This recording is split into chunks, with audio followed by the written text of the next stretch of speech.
Why not make real life the thing that inspires your blog posts? And in this case, this is definitely inspired by something that's happened to me over the past couple of weeks. So let's dive on in and let me talk to you about why I decided to write a blog post about marketing for therapists and passive income.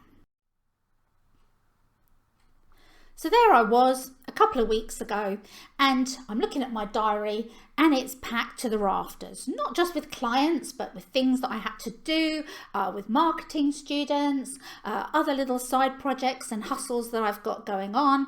And you look at that kind of diary and you think, great, everything's going well. And then it didn't. It started with a bit of a stomach ache, and then a day later, I spent the entire day in bed or in the bathroom being sick. Lovely. Completely floored by some mega stomach bug. There was no chance of me being able to work with clients, and I just about managed to even get on the phone to cancel those clients, and then spent the rest of the next couple of days in my sick bed rearranging all those people and all the things that I've got to do and slotting them into different possible areas and spaces in my appointment diary. And so fine, get out of bed, think everything's okay, managed to get through the weekend. And the next week, on exactly the same day, the same thing happened.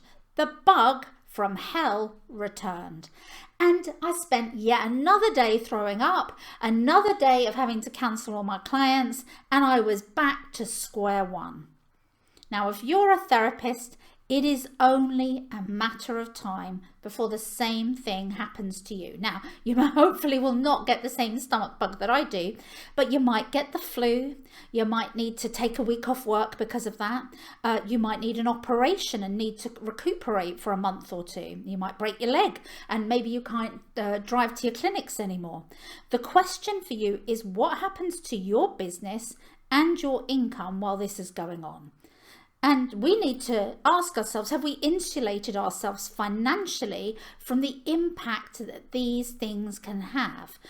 In my case, I was fine because I was earning money anyway, and it wasn't a problem. But for other people, what happens to your mortgage payments, your bills, if you get sick? So before you think I'm going to recommend self-employed illness insurance, that isn't the thing that I really want to talk about, although it may be worth considering if you're the only breadwinner in your household.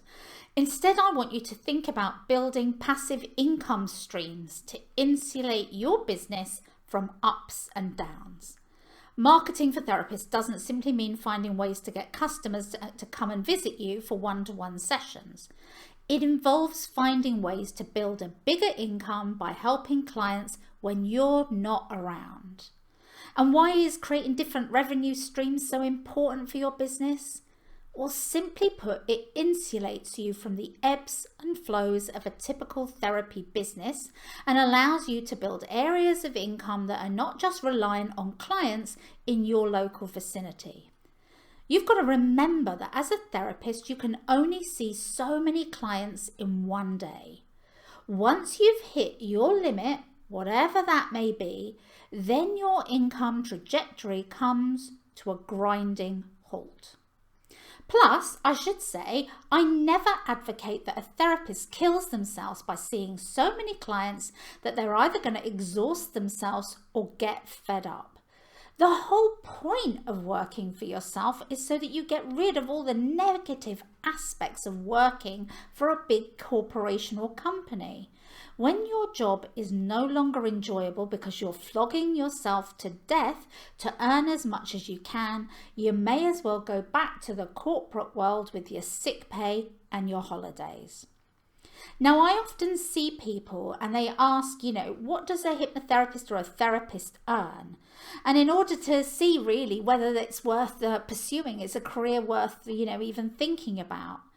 And the answer isn't straightforward because marketing for therapists will be different for each individual person. And some therapists work smarter rather than harder.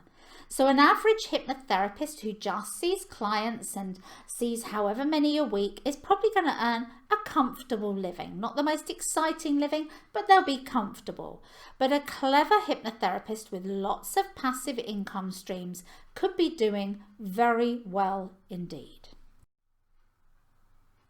So in order to help you, I've created a list. 20 things that you can start to think about that you could maybe implement in your business to create passive income streams.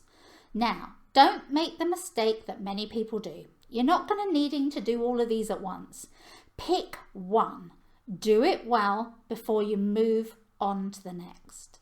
Start to create layers and complexity in your business so that you never have to worry about taking time off. Now you'll see at the bottom of the video there's a link that gives you the link to the download, so you can download the PDF yourself and start looking through and deciding which of those you would like to start implementing. The advantage of this and creating a passive income is huge. Who wouldn't want more money? Yet there are other benefits to consider. For example, if you're earning more money online, then you can spend considerably more time mastering something else or just enjoying some time out. Maybe you can spend more time with your family and friends instead of working hours and hours late into the night. And best of all, you can start to pick and choose the clients that you really want to see instead of feeling obligated to see everyone just because of the money. There is nothing better than having financial freedom to call the shots. So if you want to find out more about the PDF, you can download it below, or you can go on to hypnotherapymarketingexpert.com where we have some other free giveaways there. And also you can have a look at some of the online courses that I have to help elevate your income. Everything from getting more out of your website to therapy blogging to pay-per-click advertising.